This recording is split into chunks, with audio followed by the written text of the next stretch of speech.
6 minutes pour trancher. Bonjour Agnès Verdier-Molinier. Bonjour Yves. Vous êtes directrice de la Fondation IFRAP. Bonjour Baptiste Talbot. Vous êtes secrétaire général CGT Service Public. Merci à tous les deux d'être avec nous ce matin et en direct. C'est l'une des propositions phares, je le rappelle, du candidat François Fillon, supprimer 500 000 postes de fonctionnaires en 5 ans. Est-ce que c'est réalisable, Agnès Verdier-Molinier? Écoutez, nous, à la Fondation IFRAP, on a chiffré qu'on pouvait supprimer 440 000 postes sur la période. Donc 500 000, ça paraît plausible dans la mesure où, en plus des départs en retraite sur cette période du quinquennat, c'est un peu moins de 700 000 départs. Si on compte tout, si on compte les 3 fonctions publiques, si on compte aussi les opérateurs de l'État, c'est très important. Si on compte aussi les organismes de sécurité sociale, parce que ce sont pas vraiment des emplois publics à proprement parler, parce qu'ils sont pas statutaires, mais néanmoins, ils sont quand même dans la sphère publique. En tout cas, Alain Juppé en doute. De son côté, le maire de Bordeaux propose le non-remplacement de 200 à 250 000 fonctionnaires sur 5 ans. Ça suffira pas dans la mesure où la question c'est aussi qu'est-ce qu'on consacre en richesse nationale à la masse salariale, à la dépense de personnel. Il faut savoir qu'en France, on est parmi les plus chers d'Europe. On est à plus de 13% de dépenses de personnel public par rapport au PIB de la France. Donc, si on doit faire des économies, il faut aussi en faire sur cette dépense-là. Alors, Baptiste Talbot, en tout cas, les deux sont d'accord sur un point. Ils réclament moins de fonctionnaires. Qu'est-ce que ça vous inspire et qu'avez-vous à leur répondre?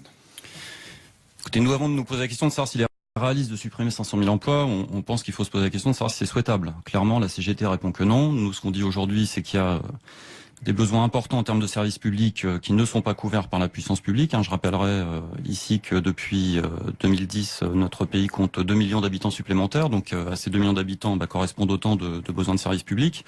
Donc nous, ce qu'on dit aujourd'hui, c'est qu'il y a besoin de plus de fonctionnaires, par exemple pour lutter contre la fraude fiscale, par exemple à l'hôpital où les conditions de travail sont terribles et où les conditions dans lesquelles on peut assurer la santé de nos citoyens sont largement dégradées. Principalement parce qu'il n'y a pas assez d'emplois à l'hôpital. S'agissant maintenant de ce que dit François Fillon dit une chose intéressante. Il compte donc supprimer 500 000 emplois, mais il veut compenser la suppression de ces 500 000 emplois par un allongement de la durée du temps de travail des fonctionnaires en place. Ça veut quand même dire 39 heures payées 37. Ce qui pose un problème salarial évident. Cela étant dit, François Fillon reconnaît donc implicitement que pour supprimer 500 000 emplois, il faut compenser le temps de travail en allongeant le temps de travail des fonctionnaires déjà en place. Ça veut donc dire que François Fillon reconnaît qu'il y a des besoins.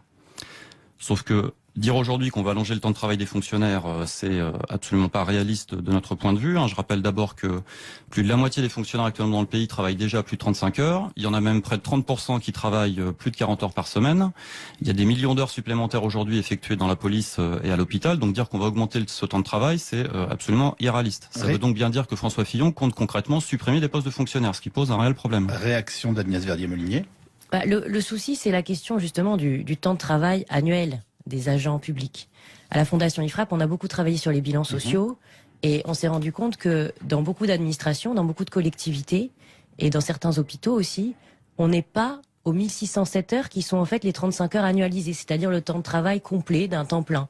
On est souvent en dessous. Ce qui a été négocié avec les syndicats, c'est parfois 1526 heures, 1550.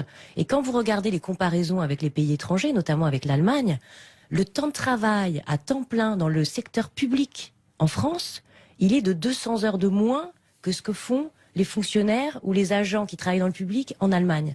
Donc on comprend qu'on paye plus cher en masse salariale pour plus d'agents, pour moins de travail en face. Là, c'est une vraie question, et c'est pour ça que quand François Fillon pose la question de l'augmentation du temps de travail, il n'est pas le seul, parce qu'Alain Juppé dit qu'il est pour une référence de 39 heures aussi, dans le public et dans le privé. Cette question du temps de travail des agents, elle a été aussi posée par le rapport de Philippe Laurent, et qui a montré que effectivement, il y a un problème de carence de temps de travail, un phénomène de sous-travail, qu'aujourd'hui on paye, mais sur lequel il n'y a pas de travail en face. C'est à peu près l'équivalent de 50 000 postes équivalents temps plein qui ne sont pas travaillés face à une masse salariale qui est payée. Que répondez-vous, Baptiste Talbot? Écoutez, nous maintenons qu'il y a aujourd'hui beaucoup d'heures supplémentaires effectuées dans la fonction publique, que beaucoup d'agents travaillent au-delà de 35 heures et certains, encore une fois, travaillent même au-delà de 40 heures. Donc ça veut dire concrètement que ce que propose François Fillon, c'est donc... Ce que vous demandez, c'est plus d'agents finalement. Nous, on demande plus d'agents et concrètement, ce que veut François Fillon, c'est supprimer massivement des emplois dans la fonction publique. Ça veut dire que pour répondre aux besoins en face desquels il n'y aura pas d'agent public, eh bien il faudra donc déléguer ces missions au secteur privé. Et ce que nous disons, nous, c'est que l'ensemble des expériences en France ou à l'étranger de délégation de missions de service public au secteur privé s'est traduite premièrement par une dégradation du service rendu et deuxièmement par un renchérissement du coût pour l'usager. Donc on est vraiment sur un choix de société, c'est le choix du marché et de la délégation au secteur privé plutôt que le choix de la maîtrise publique sur lequel nous sommes résolument On favorables. ne peut jamais imaginer que la délégation de service public puisse fonctionner. Vous êtes contre a priori? Je ne dis pas que ça ne peut pas fonctionner dans l'absolu. Ce que j'observe, c'est que en termes de bilan, ça s'est traduit à chaque fois par une dégradation du service rendu et un renchérissement du coût pour l'usager. Donc nous, ce à quoi nous nous attachons, c'est la qualité du service rendu aux citoyens. Ce qu'on dit, c'est que pour ça, le secteur public est bien plus performant et efficace que le secteur privé. En regard avec son coût, on est bien d'accord. Agnès Verdier-Molinier. Sur cette question, moi, je suis pas tellement d'accord parce que finalement, quand on voit certaines crèches qui sont créées par des mairies, notamment socialistes et notamment à Paris, le choix de la mairie a toujours été ces dernières années de déléguer justement parce qu'il y a moins d'absentéisme, il y a moins de jours de congé et donc il y a une meilleure continuité de la qualité du service public et une grande satisfaction des parents et des enfants. Par ailleurs, finalement, ce qui se pose aujourd'hui devant nous comme problème, c'est le sujet des RTT dans la fonction publique.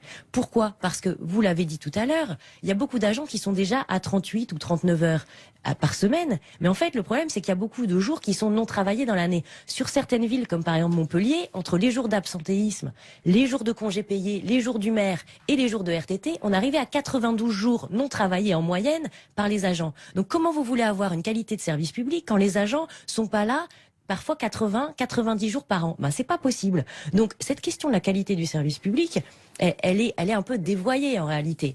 Donc le sujet qu'il faut poser maintenant, c'est quelle masse salariale pour quel service en face, quelle qualité en face. Et moi, je suis persuadée qu'on peut avoir un meilleur service public avec moins de dépenses, avec une meilleure évaluation, avec un temps de travail plus élevé et avec moins d'absentéisme. Et je vous annonce que nous y reviendrons forcément dans les jours à venir sur l'antenne d'RTL avec d'autres débats. Merci beaucoup Baptiste Talbot, merci Agnès Verdier-Molinier et que vous continuerez vous aussi de réagir à cette actualité qui nous concerne tous.